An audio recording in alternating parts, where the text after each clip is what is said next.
Title: The Worst Scientific Scandal, the Banned Cave Bones That Started a War. Deep inside a cave in northern Spain, at the bottom of a 13-meter shaft, archaeologists have spent 4 decades pulling bones out of the dark. What they found there is extraordinary. The remains of at least 28 individuals, all deposited in the same pit, 430,000 years ago. Nearly 7,000 bone fragments, 17 skulls, and among them a skull, Cranium 17, with 2 holes punched through its forehead that have generated one of the most contested forensic debates in the entire history of paleoanthropology. It is, according to the researchers who studied it, the oldest known murder investigation ever opened, and the case that surrounds it has been anything but clean. The Sima de los Huesos, the Pit of Bones, is located within the Cueva Mayor cave system in the Sierra de Atapuerca in northern Spain. Access to the pit requires descending a narrow passage for hundreds of meters through the cave before dropping down the shaft. The site was discovered in the 1970s and has been excavated systematically since 1984 by a team led by Juan Luis Arzuaga and Eudel Carbonell. The sheer density of hominin material found there is unparalleled. No other site from this period anywhere in the world has yielded anything close to this concentration of hominin remains. The individuals deposited in the pit belong to a population provisionally classified as proto-Neanderthals or Homo heidelbergensis, a group ancestral to classic European Neanderthals, living at a time predating the earliest recognized Neanderthals by roughly 200,000 years. DNA extracted from the Sima bones in 2016 confirmed their relationship to the Neanderthal lineage, making them some of the oldest genetically identified relatives of Neanderthals in the fossil record. Why were the bodies there? The depth of the pit, the lack of evidence for human habitation within the cave itself, and the complete absence of stone tools or food remains at the site, have led researchers to conclude that the bodies were deliberately deposited, that this was, in effect, a mortuary site. If correct, this would represent the earliest known evidence of intentional disposal of the dead, pushing back the origins of mortuary behavior by hundreds of thousands of years beyond what was previously documented. The hypothesis is not universally accepted. Some researchers argue that the accumulation could represent natural processes, such as bodies falling in accidentally or carnivore activity. But the absence of carnivore tooth marks on most bones, and the absence of the kinds of species mix that typically characterizes natural accumulations, has made the deliberate disposal hypothesis the majority view. Into this already remarkable site comes Cranium 17. The skull is nearly complete, assembled from 52 fragments. It belonged to a young adult and is one of the most intact hominin skulls from this period ever recovered. When the research team conducted a forensic analysis published in PLOS One in 2015, they identified 2 penetrating lesions on the frontal bone above the left eye socket.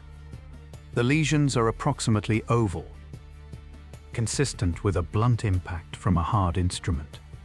The bone around the lesions showed no signs of healing, which means the individual died from or immediately following the injuries.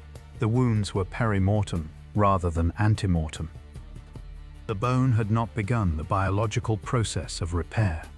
The critical forensic detail is the geometry. The 2 wounds were delivered from slightly different angles, which the researchers argued is inconsistent with a single accidental impact, a fall, a collapse, a single blow. 2 wounds from 2 different trajectories implies 2 separate strikes. The conclusion the authors drew was that Cranium 17's individual was deliberately killed, murdered, making this the oldest known physical evidence of intentional lethal violence in the human lineage. That conclusion has not gone unchallenged. Critics have pointed out that the fracture patterns could potentially be explained by other mechanisms, that the angle difference between the two wounds is not as large as the murder hypothesis requires, and that identifying intent from wounds preserved 430,000 years is inherently difficult. The forehead is a particularly vulnerable site for injury in a cave environment, where falls and collisions with rock are occupational hazards of existence. The research team has maintained their interpretation and subsequent taphonomic analysis, the study of what happens to bones after death and before excavation, has continued to support the deliberate deposit hypothesis for the pit as a whole. The broader controversy that surrounds Atapuerca is not purely about Cranium 17. It is about the classification and significance of the site's material, and about credit for one of the most significant paleoanthropological discoveries of the 20th century. The Atapuerca team spent years working without major outside recognition before the significance of their finds was widely acknowledged.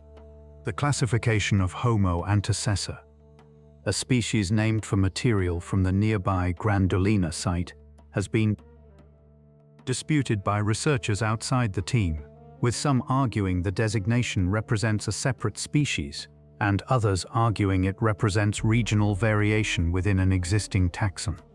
The pit material itself raised the question of whether the deliberate deposit interpretation was being pushed too hard, too fast. Secondary burial. The deliberate placing of bodies in a specific location is a behavior associated with cognitive and cultural complexity, with an awareness of death and some form of response to it that goes beyond simply leaving bodies where they fall. Arguing that this behavior was present 430,000 years ago is a substantial claim, and the debate over whether the evidence fully supports it has been genuinely substantive rather than merely territorial. What is not in dispute is the physical record itself.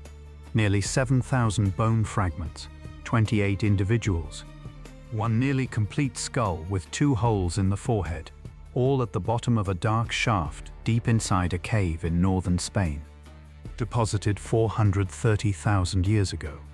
Whatever else is contested, that is what is there, and what it means, whether murder, accident, mortuary ritual, or some combination, is a question that the bones themselves cannot fully answer, leaving forensic scientists, paleoanthropologists, and evolutionary biologists to disagree about it for as long as the evidence permits. The oldest cold case in human history is still open.